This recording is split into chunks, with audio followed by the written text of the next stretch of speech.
Les réserves de change de l'Égypte ont chuté de plus de 20% depuis mars dernier, ce qui a été alimenté par la sortie de 13 milliards de dollars de capitaux spéculatifs et une hausse des factures d'importation due à l'inflation mondiale.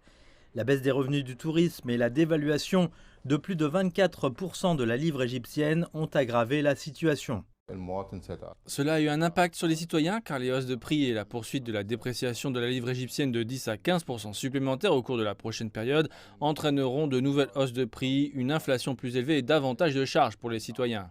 La Banque centrale de l'Égypte a été obligée de mettre en place des restrictions sur les importations pour garder la main sur le peu de devises fortes et protéger la livre égyptienne.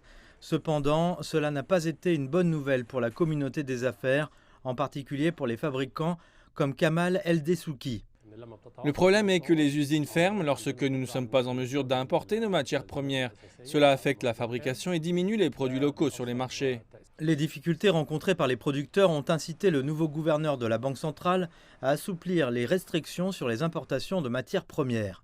Dans le même temps, pour reconstituer les réserves de change, le Premier ministre égyptien a fixé plusieurs objectifs, dont l'accélération des exportations à 100 milliards de dollars contre 32 milliards actuellement, et des investissements étrangers à hauteur de 40 milliards de dollars au cours des 4 prochaines années.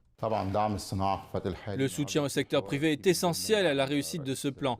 Il y a un dialogue entre le gouvernement et le secteur privé pour relever les défis auxquels sont confrontés les investisseurs, les fabricants et les exportateurs, afin qu'ils puissent développer leurs activités. Il existe également une opportunité d'exporter l'excédent de gaz naturel vers l'Europe et de créer plus de revenus en devises fortes.